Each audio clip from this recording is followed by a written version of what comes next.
আসসালামু আলাইকুম। এই ক্লাস রেকর্ডিংয়ে আমরা হচ্ছে স্কেজুলিং টপিকটা শুরু করব। তো স্কেজুলিং টপিকটা হচ্ছে আমরা যখন অপারেটিং সিস্টেমের একদম শুরু থেকে ক্লাসে ভার্চুয়ালাইজেশন অফ সিপিইউ পড়েছিলাম। তো ওইখানে হচ্ছে আমরা বলছিলাম যে আমাদের কম্পিউটারে হচ্ছে একই সাথে অনেকগুলা প্রসেস রান করে, কিন্তু এরা হচ্ছে at the same time run করতেছে না। একটা কিছুক্ষণ রান করতেছে, তারপরে হচ্ছে আরেকটা কিছুক্ষণ রান করতেছে, এভাবে চলতে থাকে। বাট আমাদের চোখের দেখায় মনে হয় যে সবগুলা প্রসেস আসলে একই সাথে রানিং। তো এই যে একটা প্রসেস কিছুক্ষণ চলার সুযোগ পায়, এরপর হচ্ছে অন্য একটা প্রসেস চলে, এই কাজগুলো হচ্ছে অপারেটিং সিস্টেমের স্কেডিউলার অংশটা করে। তো এই স্কেডিউলার অংশটা কিভাবে হচ্ছে এই স্কেডিউলিং এর কাজগুলো করে, সেই পলিসিগুলো কি কি বা সেই অ্যালগোরিদমগুলো কি কি, সেই জিনিসগুলো হচ্ছে আমরা এই টপিকে দেখব, চ্যাপ্টার 7 এবং চ্যাপ্টার 8 মিলায়। তো এখানে হচ্ছে আমরা 5টা অ্যালগোরিদম দেখব। সেটা হচ্ছে ফার্স্ট ইন ফার্স্ট আউট, তারপর হচ্ছে শর্টেস্ট অফ ফার্স্ট, এরপরে হচ্ছে shortest time to completion first, তারপর হচ্ছে রাউন্ড রবিন, আর পরবর্তী চ্যাপ্টারে হচ্ছে আমরা মাল্টি লেভেল ফিডব্যাক কিউ দেখব। ওকে। সো আমরা স্কেজুলিং পড়ার আগে আমাদের হচ্ছে কিছু অ্যাজাম্পশন আছে। তো অ্যাজাম্পশনগুলো অ্যাকচুয়ালি কেন দরকার, যে আমরা হচ্ছে যে স্কেজুলিং অ্যালগোরিদমগুলো দেখতেছি, এগুলো হচ্ছে বর্তমানে যেভাবে স্কেজুলিং করা হয় একদম শুরুতে 30-40 বছর আগে যখন হচ্ছে স্কেজুলিং অ্যালগোরিদমগুলো ডেভেলপ করা হয়েছে, একদম শুরু থেকে কিন্তু এরকম সব কিছু চিন্তা করে ডেভেলপ করা হয়নি। তো তখন হচ্ছে আমাদের কম্পিউটারের পাওয়ার যতটুকু ছিল, আমরা কম্পিউটার দিয়ে যতটুকু কাজ করতে পারতাম, ওই কাজের উপর ভিত্তি করে করে হচ্ছে অ্যালগোরিদমগুলো ডেভেলপ করা। এবং পরবর্তীতে যখন হচ্ছে টেকনোলজি ইমপ্রুভ হয়েছে, আরও আমাদের কম্পিউটারে হচ্ছে কম্পিউটিং পাওয়ার বাড়ছে, কাজের ভ্যারাইটিস বাড়ছে, তখন হচ্ছে আরও নতুন নতুন ঝামেলা তৈরি হয়েছে। তখন ওই ঝামেলাগুলোকে আস্তে আস্তে ইন্ট্রোডিউস করে ওগুলাকে সলভ করার চেষ্টা করা হয়েছে। তো একদম শুরুতে যখন অ্যালগোরিদমগুলো ডেভেলপ করা হয়, তখনকার সিচুয়েশনটা হচ্ছে অনেকটা এরকম ছিল, যেটা এই 5টা পয়েন্ট দিয়ে বলা আছে। তো এই 5টা পয়েন্টকে হচ্ছে আমরা অ্যাজাম্পশন ধরে নিয়ে অ্যালগোরিদমগুলো ডেভেলপ করা শুরু করব। এবং আস্তে আস্তে হচ্ছে আমরা একটা একটা করে অ্যাজাম্পশন ব্রেক করব, যে এটা হচ্ছে বর্তমানে আর এভাবে হয় না। সো তখন আস্তে আস্তে আমরা রিয়েলিটির দিকে ফিরে আসবো এবং দেখব যে ওই কারণে কি সমস্যা ইন্ট্রোডিউস হয় এবং সেটাকে কিভাবে সলভ করা যায়। তো আমাদের প্রথম অ্যাজাম্পশনটা আছে যে হচ্ছে each job runs for the same amount of time. এখানে হচ্ছে জব বলতে আমরা কোনো অ্যাপ্লিকেশন বা প্রসেসকে বুঝবো। তার মানে এইখানে আমার কম্পিউটারে যতগুলো প্রসেস আছে, যেমন ধরেন এই গুগল ক্রোম ব্রাউজার, তারপর হচ্ছে কোনো একটা মাইক্রোসফট পাওয়ার পয়েন্ট, তারপর হচ্ছে কোনো একটা গেম, সব কিছুই হচ্ছে সমান সময় ধরে রান করবে। মানে হচ্ছে ধরেন সবগুলাই হয়তো 10 মিনিট করে রান করবে, বা সবগুলাই হয়তো 5 সেকেন্ড করে রান করবে, এরকম। তারপরে হচ্ছে all jobs arrive at the same time. এটার মানে হচ্ছে যে আমার অপারেটিং সিস্টেমটা যখন হচ্ছে কোন একটা প্রসেসকে স্কেডিউল করবে, এর আগেই হচ্ছে সবগুলা জব এই স্কেডিউলিং অ্যালগোরিদমের কাছে হচ্ছে ভিজিবল হবে। এটা হচ্ছে এরকম চিন্তা করতে পারি, লাইক হচ্ছে আমরা কম্পিউটার ওপেন করার পরে যা যা হচ্ছে রান দিব সব হচ্ছে অটোমেটিক, মানে রান হয়ে যাওয়া শুরু করবে, মানে সব কিছু হচ্ছে সিস্টেমের কাছে হচ্ছে অটোমেটিক চলে আসবে। ব্যাপারটা হচ্ছে অনেকটা এরকম। তো এরপরে হচ্ছে বাট বাস্তবে হচ্ছে এই অ্যাজাম্পশনটা কাজ করবে না, বাট আমরা আর কি শুরুতে ধরে নিচ্ছি। কারণ হচ্ছে অ্যাকচুয়ালি আগেরকার দিনের কম্পিউটারগুলো হচ্ছে ব্যাপারটা এরকমই ছিল, যে আমরা কোনো একটা কাজ গুছানোর পর জাস্ট কম্পিউটারটা অন করে ওই কাজটা করতাম, করে হচ্ছে আবার কম্পিউটারটা অফ করে দিতাম, কারণ জিনিসগুলো খুবই এক্সপেন্সিভ ছিল। সো এই কারণে হচ্ছে তখনকার দিনে এই অ্যাজাম্পশনটা ভ্যালিড ছিল। আচ্ছা, এরপর হচ্ছে থার্ড নাম্বার অ্যাজাম্পশন, যেটা যে একটা জব যখন শুরু হয়ে যাবে ওইটা শেষ না হওয়া পর্যন্ত আমরা ওকে থামাইতে পারবো না। সো একদম ও হচ্ছে কমপ্লিটলি শেষ হবে, তারপর হচ্ছে অন্য একটা অ্যাপ্লিকেশন রান করার সুযোগ পাবে। তার মানে আমরা এট এ টাইম, এই অনুযায়ী অ্যাজাম্পশন 3 অনুযায়ী এট এ টাইম হচ্ছে আমরা একটার বেশি অ্যাপ্লিকেশন কম্পিউটার রান করতে পারবো না, এই চিন্তাটা ধরে নিচ্ছে। আচ্ছা, এরপর হচ্ছে 4 নাম্বার, যেটা all jobs only use the CPU. মানে হচ্ছে আমার এইখানে শুধুমাত্র কম্পিউটেশনাল কাজই হয়, আমি হচ্ছে কোনো ডাটা রিড বা রাইট করতেছি না, ডিস্কের সাথে কোনো কমিউনিকেশন করতেছি না। এটা আরেকটা অ্যাজাম্পশন। আর লাস্ট অ্যাজাম্পশনটা, the run time of each job is known. মানে হচ্ছে আমার একটা অ্যাপ্লিকেশন কতক্ষণ ধরে চলবে এই জিনিসটা হচ্ছে অপারেটিং সিস্টেম আগে থেকে জানবে।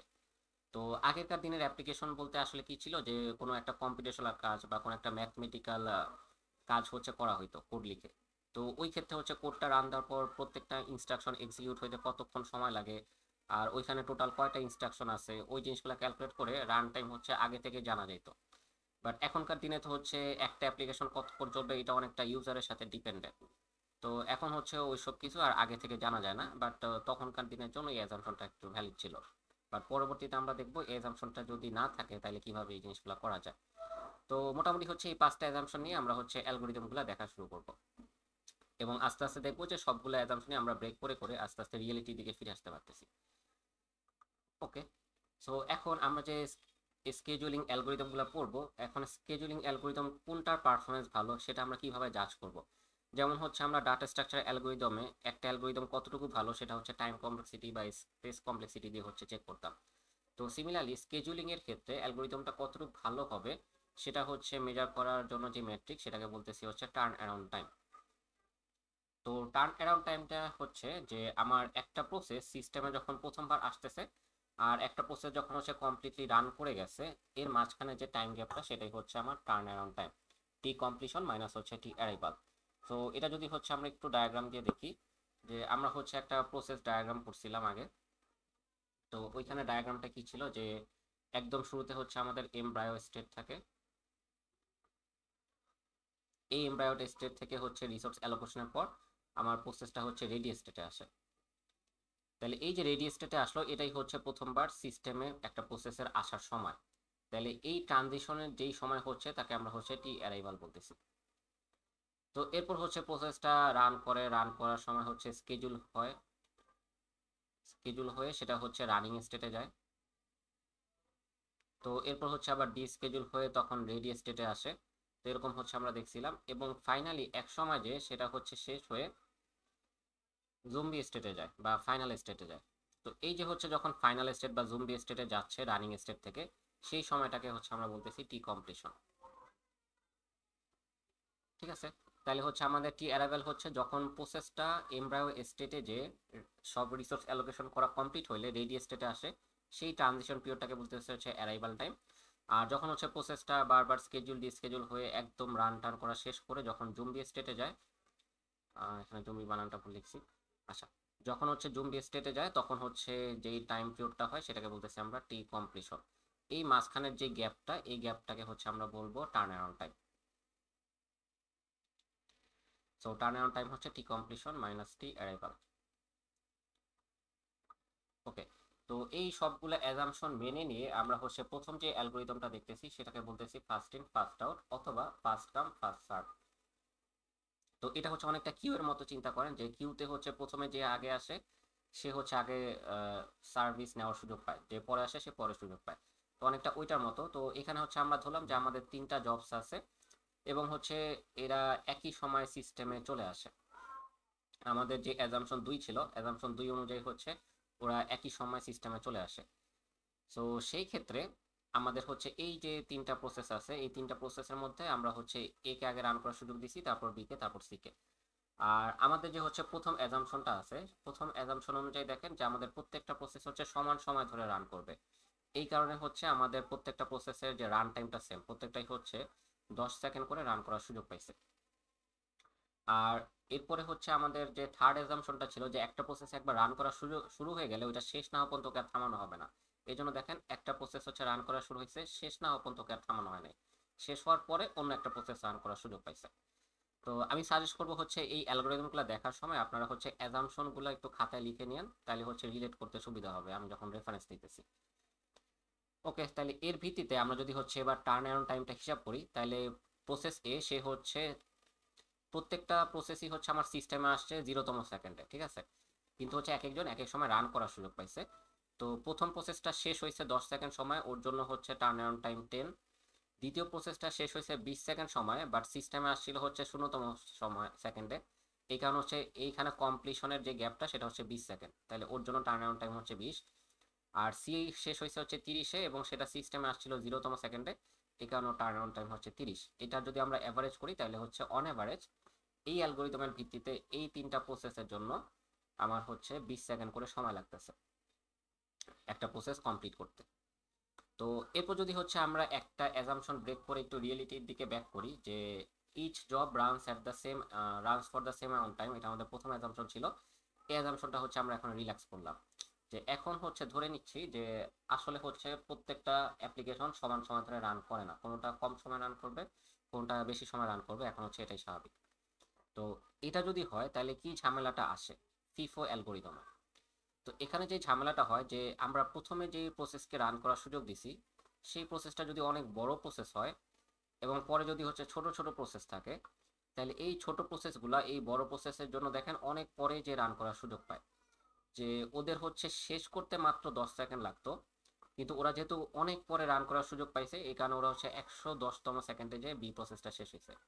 সি প্রসেসটা শেষ হইতে মাত্র 10 সেকেন্ড লাগে, কিন্তু ও যেহেতু অনেক পরে যে রান করার সুযোগ পাইছে এর জন্য ও 120তম সেকেন্ডে যে শেষ হয়েছে। তাহলে এই ক্ষেত্রে আমরা যদি এভারেজ টার্ন অ্যারাউন্ড টাইম বের করি, যে প্রসেস এর জন্য হচ্ছে 100 সেকেন্ড, প্রসেস বি এর জন্য হচ্ছে যে 110 মাইনাস শূন্য 110 সেকেন্ড, আর প্রসেস সি এর জন্য হচ্ছে 120 মাইনাস শূন্য 120 সেকেন্ড, এটাকে অ্যাভারেজ করলে হচ্ছে অন অ্যাভারেজ 110 সেকেন্ড লাগে। তার মানে এই অ্যালগোরিদমে আমার এই তিনটা প্রসেসের মধ্যে একটা প্রসেস যদি অনেক বড় হয়ে যায় তাহলে দেখতেছি হচ্ছে আমাদের অ্যাভারেজ টার্ন অ্যারাউন্ড টাইমটা অনেক বেড়ে যাচ্ছে। তার কারণ কি, যে ছোট ছোট প্রসেসগুলো ওই বড় প্রসেসের জন্য অনেক পরে যে হচ্ছে রান করার সুযোগ পাচ্ছে। তাইলে এটা হচ্ছে সলভ করার জন্য আমরা কি চিন্তা করতে পারি, যে ছোট প্রসেস ওদের হচ্ছে বেশি টাইম লাগে না, ওদেরকে যদি আমরা আগে রান করার সুযোগ দিই আর বড় প্রসেসটাকে যদি পরে নিয়ে যাই তাহলে তো হচ্ছে আমাদের কাজ হয়ে যাচ্ছে, যে ছোট প্রসেসগুলো আগে আগে রান করা শেষ করে দিল, তাহলে ওদের টার্ন অ্যারাউন্ড টাইমটা কমে গেল। আর এখানে এই টার্ন অ্যারাউন্ড টাইমটা যদি কমে যায় তাহলে অ্যাভারেজ করলে আমার টার্ন অ্যারাউন্ড টাইমটা একটা ছোট ভ্যালু আসবে। তো এই সলিউশনটাই হচ্ছে আমরা দেখব। আর হচ্ছে বাই দ্য ওয়ে এই ইফেক্টটাকে হচ্ছে কনভয় ইফেক্ট বলে, যে হচ্ছে আমার একটা বড় রিসোর্স কনজিউমারের জন্য অন্য ছোট ছোট রিসোর্স কনজিউমারকে হচ্ছে সাফার করা লাগে, এটাকে হচ্ছে কনভয় ইফেক্ট বলে। এটা একটু দেখে রাখি। ওকে, তো আমরা হচ্ছে নেক্সট যে সলিউশনটা দেখতেছি, যে ছোট প্রসেসগুলোকে যদি আমরা প্রথমে রান করার সুযোগ দিই আর বড় প্রসেসটাকে যদি হচ্ছে পরে রান করার সুযোগ দিই, তাহলে দেখেন আমার এভারেজ টার্ন অন টাইম কত আসে। প্রথম প্রসেসের জন্য টার্ন অন টাইম হচ্ছে 10, দ্বিতীয় প্রসেসের জন্য টার্ন অন টাইম হচ্ছে 20, আর তৃতীয় প্রসেসের জন্য টার্ন অন টাইম হচ্ছে 120। ও 120-এ শেষ হয়েছে, বাট সিস্টেমে আসছিল 0তম সেকেন্ডে, এই কারণে হচ্ছে 120। অ্যাভারেজ করলে দেখেন 50 চলে আসতেছে। তো আগের প্রসেসে ছিল হচ্ছে 110, বাট এইবার চলে আসতেছে হচ্ছে 150-এ।